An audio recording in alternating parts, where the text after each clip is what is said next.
Hola, yo soy la doctora Marsabí Maldonado y hoy vamos a hablar sobre neumonía adquirida en la comunidad. La neumonía es una enfermedad del aparato respiratorio que consiste en la inflamación de los espacios alveolares de los pulmones. Podemos clasificar esta enfermedad del aparato respiratorio de acuerdo al sitio donde ocurre la adquisición de la infección. Así, tenemos la neumonía adquirida en la comunidad, el cual es el tema que vamos a desarrollar, y es la infección aguda del parénquima pulmonar adquirida fuera del hospital. Asimismo, tenemos la neumonía nosocomial, la cual es la infección aguda del parénquima pulmonar que se adquiere en el ambiente hospitalario. Abarca la neumonía adquirida en el hospital y la neumonía asociada al ventilador. En cuanto a la epidemiología, la neumonía adquirida en la comunidad, o NAC por sus siglas, es una de las afecciones más comunes en la práctica clínica. Es la segunda causa más común de hospitalización y la causa infecciosa más común de muerte. Tiene una incidencia estimada de 2 a 10 casos por cada 1000 habitantes por año, de los cuales 20 a un 35% requieren ingreso hospitalario. Es más frecuente en hombres en los extremos de la vida, siendo la incidencia máxima en los mayores de 70 años.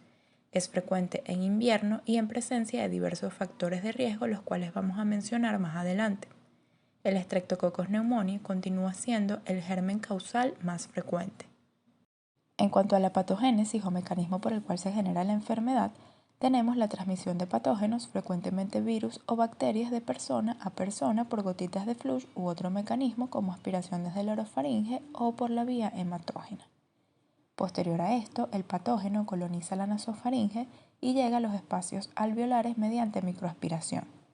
Si el tamaño del inóculo es suficiente o hay alteración en las defensas inmunitarias del huésped, se va a generar la infección, con lo cual hay replicación del patógeno, producción de factores de virulencia, respuesta inmunitaria del huésped, lo cual asimismo da lugar a inflamación y daño del parénquima pulmonar, resultando en la neumonía. Dentro de los principales factores de riesgo asociados al desarrollo de neumonía adquirida en la comunidad están la edad avanzada, comorbilidades, siendo la enfermedad pulmonar obstructiva crónica la enfermedad que coloca más en riesgo a los pacientes de ser hospitalizados por neumonía, la insuficiencia cardíaca, enfermedad cerebrovascular, diabetes mellitus y desnutrición. Existen otros factores conductuales de la persona, como por ejemplo el hábito de fumar y el consumo excesivo de alcohol. La protección deteriorada de las vías respiratorias, sobre todo en aquellos pacientes que tienen deterioro neurológico o alteración de la conciencia, y el hacinamiento. En relación a los principales agentes causales de neumonía adquirida en la comunidad, los podemos dividir en 3 grupos: bacterias típicas, bacterias atípicas y virus. Dentro de las bacterias típicas, recordemos que el Streptococcus pneumoniae es el principal agente causal de tipo bacteriano asociado a neumonía adquirida en la comunidad y que la misma es prevenible por vacunación. Otras bacterias típicas son Haemophilus influenza, Moraxella catarrhalis, Staphylococcus aureus, Streptococcus del grupo A, enterobacterias, así como bacterias microaerófilas y anaerobias. Las bacterias atípicas se caracterizan por su resistencia intrínseca a los fármacos beta-lactámicos y su incapacidad para visualizarse mediante tinción de Gram. Dentro de este grupo encontramos Legionella sp, Mycoplasma pneumoniae, Chlamydia pneumoniae, Chlamydia psittaci y Coxiella burnetii. Del grupo de los virus asociados a NAC tenemos virus de influenza A y B, virus sincitial respiratorio, adenovirus, SARS-CoV-2, rinovirus y virus de la parainfluenza. Encontrando también que los virus y el Streptococcus pneumoniae son en general los principales agentes causales de NAC.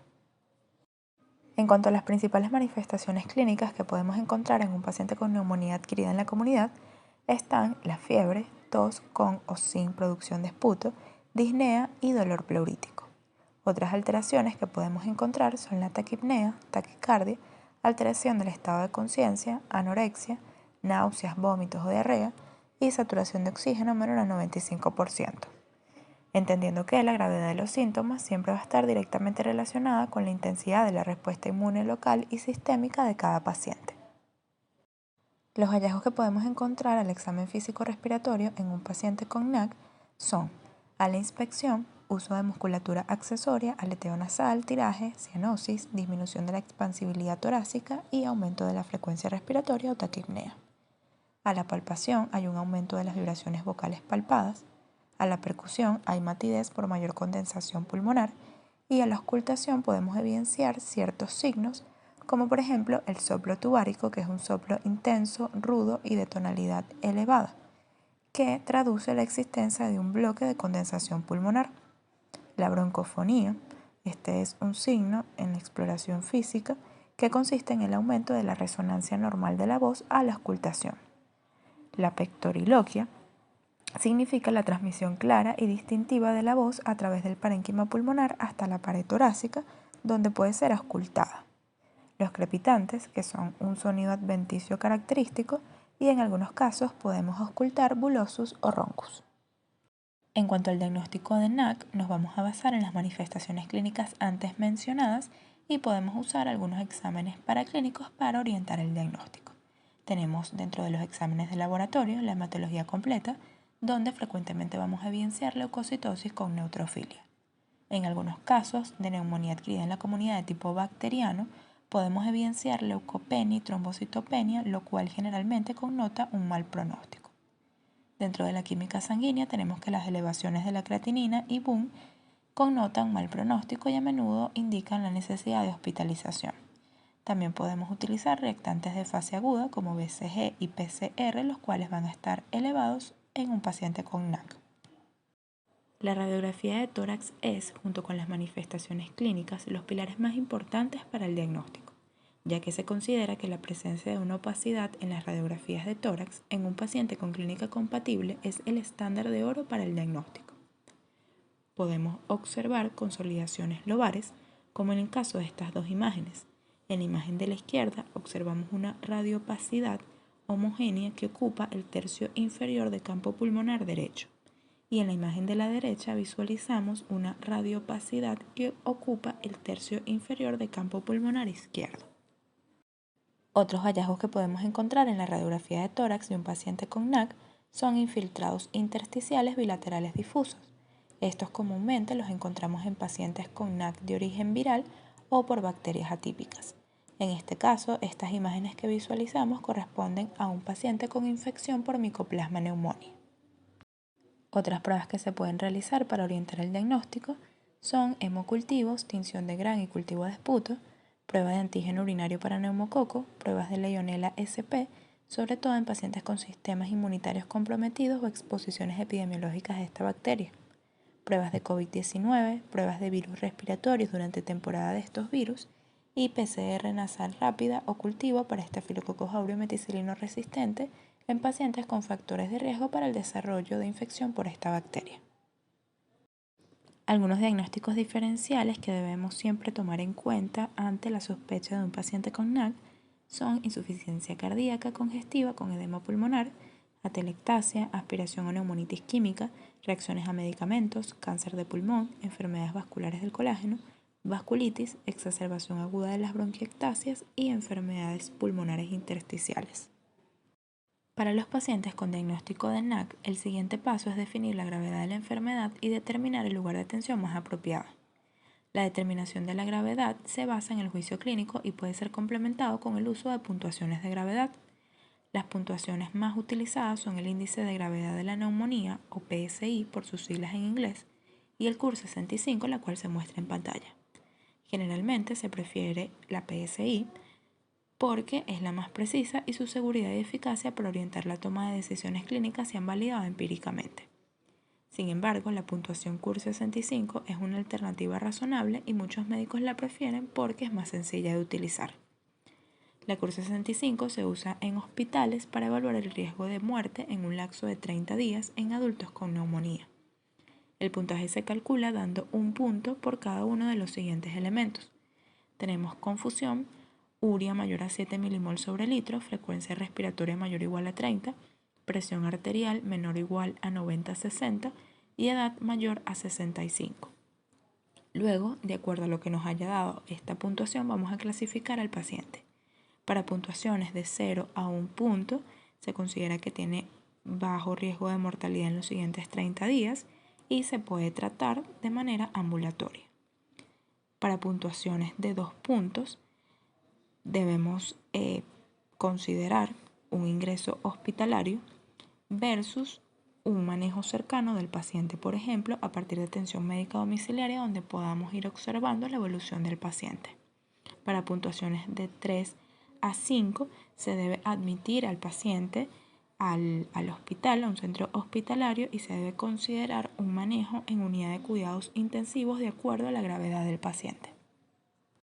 El índice de severidad de neumonía utiliza más variables como podemos evidenciar. Utiliza factores demográficos, comorbilidades que tenga el paciente, hallazgos al examen físico y pruebas complementarias. Cada una de estas características va a tener una puntuación y la sumatoria de ellas nos va a permitir clasificar al paciente en grupos o clases de riesgo. Para aquellos pacientes, grupo 1 y 2, que son aquellos con puntuaciones menor a 51 o menor o igual a 70 respectivamente, los vamos a tratar de forma ambulatoria. Para aquellos pacientes, grupo 3, que son aquellos con puntuaciones de 71 a 90, tenemos que generalmente pueden ser tratados como pacientes ambulatorios con apoyo de atención médica domiciliaria o con una estadía de observación breve menor a 23 horas. La elección del lugar de atención va a depender del estado clínico del paciente y de los recursos locales. Siempre se debe ingresar al hospital aquellos pacientes grupo 4 o 5, que son aquellos con puntuaciones de 91 a 130 o mayor a 130 respectivamente. En estos dos grupos siempre se debe considerar la necesidad de ingreso a unidad de cuidados intensivos de acuerdo al estado del paciente. Para evaluar la necesidad de ingreso a unidad de cuidados intensivos, podemos utilizar las pautas de consenso de la Sociedad Estadounidense de Enfermedades Infecciosas y la Sociedad Torácica Estadounidense, las cuales definen 2 criterios principales o criterios mayores para requerir ingreso en la unidad de cuidados intensivos. Estos criterios mayores son insuficiencia respiratoria que requiere ventilación mecánica o sepsis que requiere apoyo con vasopresores. Las pautas también recomiendan la atención en UCI para pacientes con al menos 3 de los siguientes criterios menores: estado mental alterado, hipotensión que requiere soporte de líquidos, temperatura menor a 36 grados centígrados, frecuencia respiratoria mayor o igual a 30, relación presión arterial de oxígeno FiO2 menor o igual a 250, BUN mayor a 20, recuento de leucocitos menor a 4000, recuento de plaquetas menor a 100.000 o infiltrados multilobares. Se considera que un paciente debe ser ingresado a UCI si tiene uno de los criterios mayores o 3 criterios menores de los mencionados. En cuanto al tratamiento de la neumonía adquirida en la comunidad, sabemos que con frecuencia el agente etiológico no se conoce en el momento del diagnóstico y el tratamiento con antibióticos es empírico. Va a estar dirigido a los patógenos más probables. Los patógenos con mayor probabilidad de causar NAC varían según la gravedad de la enfermedad, la epidemiología local y los factores de riesgo que tiene el paciente para tener una infección por organismos resistentes a los medicamentos. En cuanto a aquellos pacientes que pueden ser tratados de manera ambulatoria y que no tienen ninguna comorbilidad, se va a utilizar un beta-lactámico, frecuentemente amoxicilina con ácido clavulánico a dosis de 875-125 miligramos 2 veces al día, más un macrólido, como por ejemplo acitromicina 500 miligramos en el primer día seguido de 250 miligramos al día. Si no se puede utilizar un macrólido, se puede utilizar doxiciclina a dosis de 100 miligramos 2 veces al día. El tratamiento ambulatorio para pacientes con comorbilidades igualmente se va a basar en una terapia combinada. Podemos utilizar un fármaco beta-lactámico como amoxicilina con ácido clavulánico o una cefalosporina como por ejemplo cefixima a dosis de 400 miligramos una vez al día, más un macrólido o doxiciclina.